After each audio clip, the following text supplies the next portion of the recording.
Awesome. So yeah, basically we moved here in December. We are just upstairs above Lot 23, and Lot 23 is our new family, our new home. They look after us. They definitely keep us caffeinated and make us fat with yummy, yummy food. To summarise me, even though Jay just introduced me, I'm a graphic designer, a magazine founder, and a business owner. What I think my core attributes would be is I hate public speaking, but at the same time, you know, I love what I do, and it's actually a real pleasure to stand here or sit here and talk about something I am really passionate about. I'm probably the most focused and determined person. My mum would probably call me stubborn. So I believe the most valuable things in life really are the people and the time that you give people. Most of the people that I've met along the way have guided or helped support, inject, engage with, or contribute to the magazine. And, you know, from that, the most important people, a lot are here in this room, but my team. Fiona came on board in 2005 as a guest editor, and she's now the editor and creative director of Threaded with me. She is engaged in creative community. She works at Unitec part-time, so she's engaged in the education sector. She has a really good eye. We share the same values, the same core objectives and deliverables in each project. She's a huge asset to have in the team, so we're really lucky to have her. She's been around for a few years now, and she keeps us in line. Tells me what not to put in, and then I do. And then we have Nick. Nick came on board in 2012. He did an internship with us, and basically he just displayed the right attitude. He shared obviously a passion for graphic design, publication design, and he's really interested in typography. He's really connected online and offline. He writes for Design Assembly. He makes posters in his part-time and his free time. He has his own blog, his own thing that he does, and he injects a real versatility to the team. He's young, and we all share different aesthetic values, and I think as a team, that diversity creates something really, really strong. Moving on from my team, there's a quote that I read that really made me question, where does creative freedom come from, or what is creative freedom to me? So to me, creative freedom, you have to have your heart in it. You either, you do it because you love it, you're passionate about it, you're emotionally engaged or connected with it, and it's something that you just, you love, you just have to do it. Your head has to be in it, you have to be focused to the point where, you've got tunnel vision and nothing's going to sway you from it, no inner voices are going to stop you, your peers aren't going to stop you, you're going to go for it. And then the X factor is basically that drive, that get up and go, that little bit of craziness, that little bit of nothing's going to stop you, but it could be skill, it could be determination. The X factor is it's just something special, and I think those three things combined, or every project that I feel I have creative freedom in, definitely has at least one of these kind of core attributes. A great example of these is side projects, and these are definitely not the best of their kind, and they're not anything, oh wow, super great graphic design, I'm proud of them. What they really express is, I do things on the side away from the computer to kind of keep that creative freedom up, even though I am lucky and I get to do what I want to do. When you're a creative and you work 9 to 5, it doesn't just have to be between 9 to 5. So often I'll inject a lot of myself into gifts that I make for other people. There was a Christchurch fundraiser piece, friends, peas, toys. We're all graphic designers. We all have friends who, oh, you're a graphic designer. Can you do my wedding invite? I need a logo, you know. So that happens. And I mean, you pick and choose what you want to do. And if they're your best friend, you kind of have no choice. But at the same time, you do enjoy it because they're asking you because they trust you. And they're asking you because they like what you do. So you can kind of do whatever you want and they're going to love it. So side projects are important because basically Threaded grew from a side project. As Jade said, it started in 2004 when I was studying graphic design at the time. On the right are publications that I was really inspired by and, you know, that I drew a lot from. Obviously at this point I was a student, so the first 3 issues of the magazine were very student-based. Had a narrow perspective where I really wanted to get my work out there. It was more about, you know, how can I create a vehicle for like-minded and talented students that I was around to showcase our work and let people see it.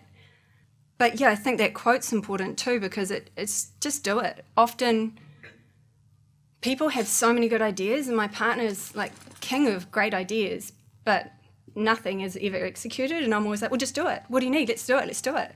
And, oh no, and he'll talk himself out of it. So I think it's just that doing, and you know, that's the X factor I talked about earlier. But yeah, so I spent my money that was supposed to go on my OE and spent it on Threaded. And in 2007, we were lucky enough to work with DesignWorks, and they rebranded us. And I mean, I don't know if you've ever had to brand something that you're so emotionally invested in. It's probably the most difficult thing in the world because you're so embedded in it. It's really difficult to take a step back and look at it from an outside perspective. And so what DesignWorks did for us is they kind of developed a system that helped us identify a better way for the magazine to offer insight into creative practice, where instead of just being purely focused on students and students' work, you had professionals profiled alongside the students, and therefore you were offering insight both ways. You know, there were other interesting systems like the cover gatefold became a micro-macro approach that we've carried on throughout every issue, and it's an introduction to the theme of each issue. And Fiona and Scott generally come up with each theme, and that's sometimes used internally just for ourselves to have something to design to, otherwise it's that big and that free and that's quite scary. So it keeps us on track and it gives us a kind of direction. And also in the earlier days we would ask people that we invited to respond to the theme, but we often found they would consciously ignore it. So it's more something that we internally use.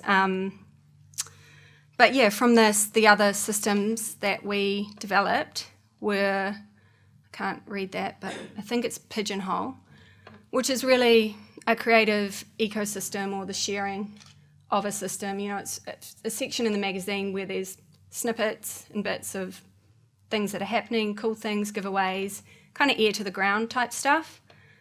And then there's Design Agenda, and that's supporting industry recognition, awards, events, that type of thing, just to promote, you know, development or professional development. Galleria is the exhibition space for students, and that's a submission-based section, so every issue we select 10 who will sit alongside the profiles that we invite in Podium. And one of the key things with Podium is it is an interview-based article, and we ask them to do it that way because if we were to write what we thought about them, then it's kind of our own editorial angle, whereas giving them the opportunity to ask questions or treat their spreads as they like, both graphically, they have the opportunity to design it, as well as conduct the interview. It means they get to lead and present themselves as they want to be seen. So there's a real insight in that, because if work's shit and it's hard, they're gonna tell you. And there's nothing more insightful for an emerging creative than the honest truth. So that was the interview construct that really came out of the DesignWorks work for the profiles. And then there's mapping the production, which is a newer development since we've changed our model. So we now work with key production partners. So we're really lucky. We get amazing paper, we get amazing print, and, you know, the magazine is what it is because these people believe in the project. All of those together basically ensure that we are connecting to a wider creative community, and that we are trying to bridge the gap between emerging and established artists. So yeah, in 2009, I think it was, we moved from the Generator in Unitec, a free space with maybe 3 businesses, to the Biz Dojo on K Road with maybe 50 businesses. So this was an opportune time for us. It meant, you know, obviously we were increasing our own networks creatively for client work, but also it kind of showed that we had this flexibility in space, being a small team, that we could kind of slot into a shared community, and that really worked for us. While we were there, I mean, we met significant people and had amazing opportunities from meeting those people, and some of those things are, I was given a Creative Entrepreneurship Award, and on that I travelled to London Design Festival. I met with Tyler Brûlé, who's the editor-in-chief of Monocle magazine. I met with Tony Chambers, who does Wallpaper magazine. And these types of opportunities, I mean, they're instrumental to your growth as a designer, but also as a business owner, because the questions I had for them were along the lines of what we were really struggling with in a much smaller community, because we're based in New Zealand, but Wallpaper, their app, for example, it's incredible. You know, it does really well. It's beautifully designed, and I just had a lot of pending questions on how they went about that. Obviously, they have like a team of 100, you know, different, but they still had the same challenges, which was quite nice. So yeah, I presented another side project I'll talk about later at the Frankfurt Book Fair in Germany, and attended the London Design Festival. So, and obviously, we've had amazing people involved in this publication. We've had the opportunity to invite and profile, you know, some of New Zealand's definitely lead designers in industry, as well as around the world. I couldn't fit them all on this slide. And it's not, you know, oh, look at our awards, like, we hate this kind of stuff. But you need it for your production partners, and you need it to kind of show that you have industry recognition. So as much as I dread entering awards, we have to keep out there, keep it up, because everyone else who's involved in the publication loves that. And I mean, to us, success wouldn't be the awards that we have, and it's certainly not the money that we make. Everything goes back into the magazine. But it's that these people who we kind of contact and say, you know, we'd like to profile you, will you give us your time and will you be involved? They say yes. So they trust us enough to curate and pull together something that they are proud to be a part of, and that is a huge success. Obviously with that, there's challenges, because the higher echelon of designers that we would love to profile, they don't need it. They've already made it. Well, who are you? What is this? What am I going to get out of it? Do you pay me? You know, and it's not about that. It's about they need to care. They need to give something back. They need to care about who's coming up and what insight, what that transaction will be. And if they don't have an investment in education, or they don't really care, they just care about money, then the chances are they're not going to accept to be profiled. So that's definitely an ongoing challenge, but at the same time, we're often humbled by who does say yes. And there's been, you know, so many opportunities. Edition 12, you know, we had Jessica Fortner. She came on board, she did the cover, and we profiled her. But we didn't have a way to contact her, and we always talk about how when you know someone who can introduce you to someone who can lead you in, it's a better way than going, hi, have you heard of Threaded magazine? You know, and I mean, they're not going to do anything with that if they don't know you. So it's kind of, instead of cold calling, we generally always have a way in to approach someone. Although now that it's international, we don't, and we send them a package and we try and woo them to love us before we ask them if they'd like to be involved in it. But with Jessica Fortner, we had no choice. Deadlines were approaching. We had a profile pull out, and we needed to fill it. And we had this idea for the cover, and I'd seen some of her work on a blog, Form 55, I think. And so we just emailed her, and she responded saying, oh, this is so crazy. I just went out this morning, and she lives in Toronto, Canada, and actually just bought Threaded magazine. And then I came home, and I have an email from Threaded magazine. I'd love to be involved. So, you know, there's those amazing things that just connect the dots like that make you feel like, oh my God, even though you know it goes to that country, you see it goes to that country, you just don't know who that end person is. So, our successes are definitely not the accolades or the money. It's who has been involved in this with us along the way. Which leads us to, I read this quote, I get to create whatever I want. And I thought about it, and I thought about that freedom. And there's two aspects to that freedom, because it's daunting in one sense. Where do I start? Like, there's no constraints. And in the other sense, it's like you go down this road and you never know if it's right, because are you meeting the brief? There is no brief. It's completely wide open. So we really tested this theory and tried to free ourselves with our latest issue, which was the imagination, experimentation, and freedom issue.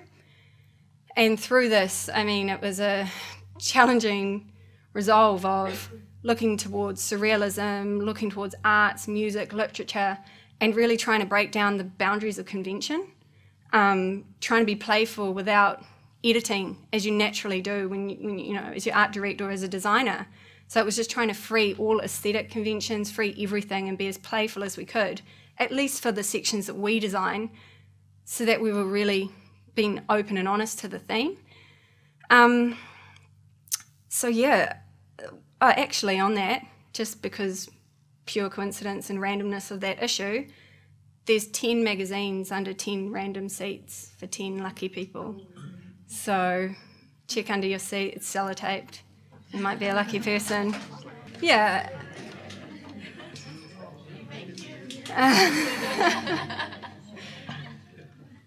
And it wasn't just creatively that we were trying to push the boundaries with this issue. It was, the production of it. We had paper from Fedrigoni that was worth probably $60,000 being shipped from Italy. So we wanted to make that shine, and that was, we wanted to push the boundaries here in New Zealand, because we really believe that supporting local business is, it's something we really care about. So what can we do here for not $1 million? And our printers work with us all the time. They kind of put up with us testing, sending off all these black sheets of paper to see what a spot white UV would look like, print it with white ink, it's not wide enough, hit it 3 times, it's still not wide enough. Okay, we need the contrast of the white ink and the spot white ink. Oh, but we want to print colour on the black card. Okay, so then we need to put 3 hits of white ink underneath it and then print the colour, and then, production-wise, then I'm going to the die cutters and trying to get them to make a form that we've made, and it works in the studio. Why does it not work now? So I'm definitely painful to work with. But it's because you love it. So you want it to be the best it can be. And it's not just, it's not just me, it's not just my baby.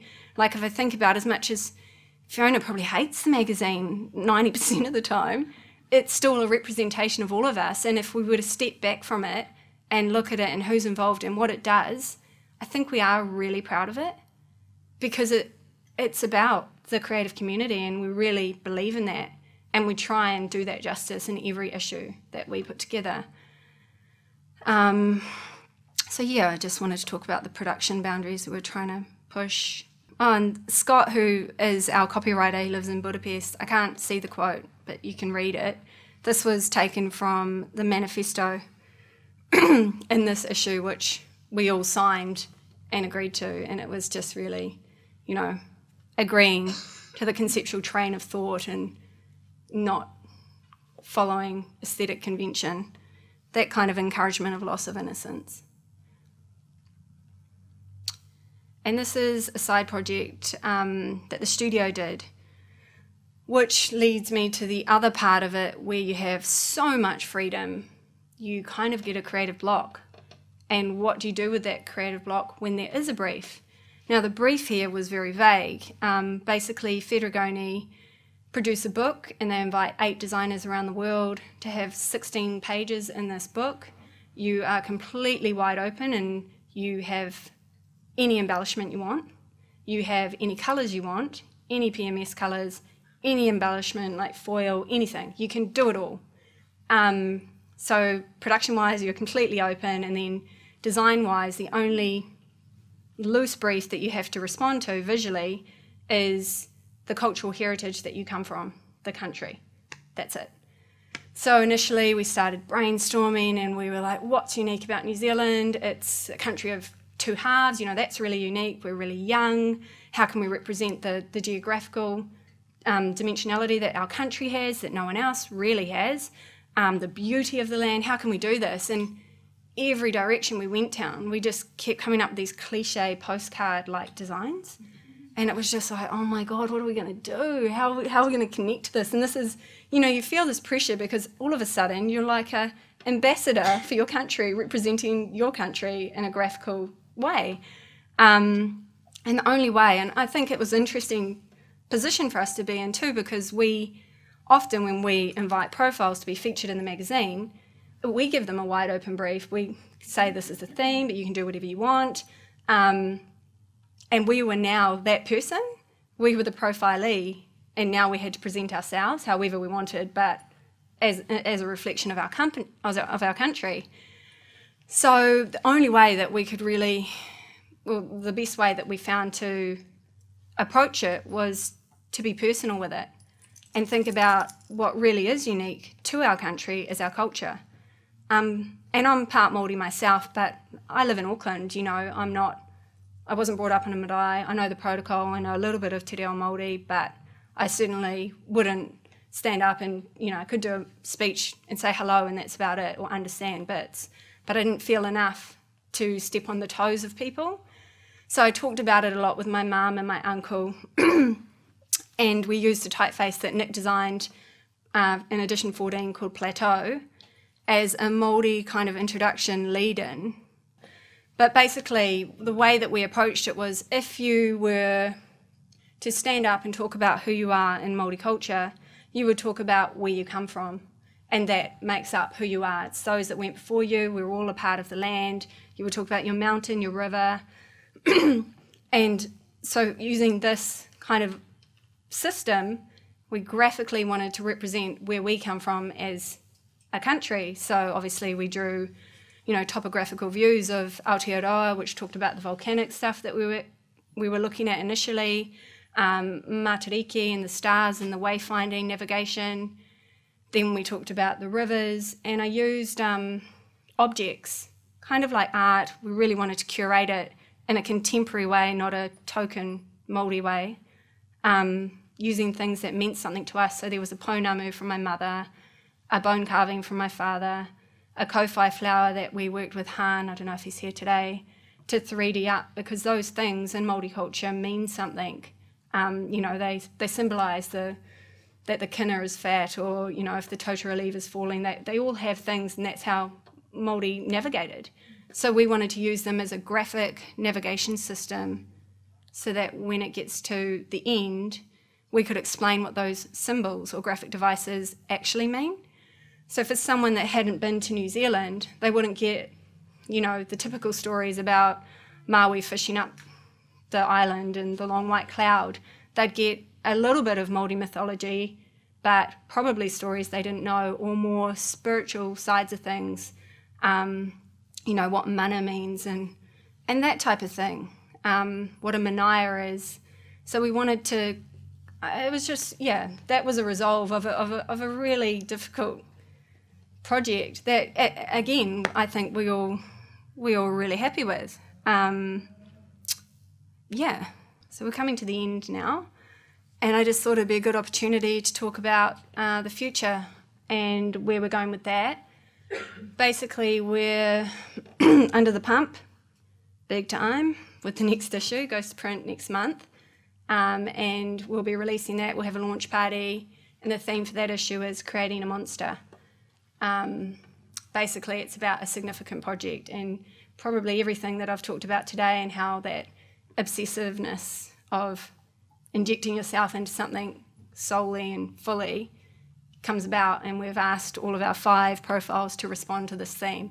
So it's going to have quite a lot of editorial content, but in terms of the insight that you get through this, it's just an excellent theme. We've gotten to work with some amazing New Zealand artists. We're working with Lisa Reihana, who's also based here, part-time now, I think, I don't know. as well as Pie Paper and David Merritt, who is a crazy old poet that used to be on K Road. Not sure if you know him, but he's really cool. He's got some really cool thoughts. So that issue will come out next month. And this is our iPad issue, which we launched last year. And in about the last 6 months, we've probably had 2,700, 3,000 downloads, which is good. But if everyone here downloads it, it's free, then that will go up another 100. It's just the way that Apple works. As if you're not in the top and we don't have the budget to do big marketing campaigns, you just get pushed down with all the other apps that are released. So definitely, I mean, download it, it's free. Buy some of the in-app purchases, which we spend a lot of time making interactive for your enjoyment. This isn't the way that we're going to progress with the magazine. It works alongside the magazine. The craft of the magazine and the tactile nature of the magazine is something we're really passionate about, so that will never die. It's just this, you have to diversify, and people take in content different ways. So, download our app. Yeah, and apart from that, I'm going to have a baby, which is huge. But Fiona's had a baby, and she's probably one of the strongest independent women that I know, and she tracks on with a million projects and carries on, so she can do it. I can do it too, and I know a lot of women do it all the time, but it's scary when this is your baby and now you're going to have a baby. I just wanted to thank the photos earlier were from Paul Petch. He took them of us and the crew, and he's based out of the Biz Dojo. And then some of the quotes, like the crazy work hard, work harder, it's me to a T. That's why I'm not talking about balance, because I don't have much balance in my life. But those are from this really cool little zine called Brooklyn to Mars. And this guy in New York sent them to us, and we were supposed to give them away as a freebie in the magazine, but we've kind of kept them, and now they're all ratty and read through, and pages are all marked in them and dog-ended. But you can sign up to his newsletter and get kind of inspirational, motivational quotes if you're into that sort of thing. But they're really cool. So I just want to thank everyone again, and Cool, thank you.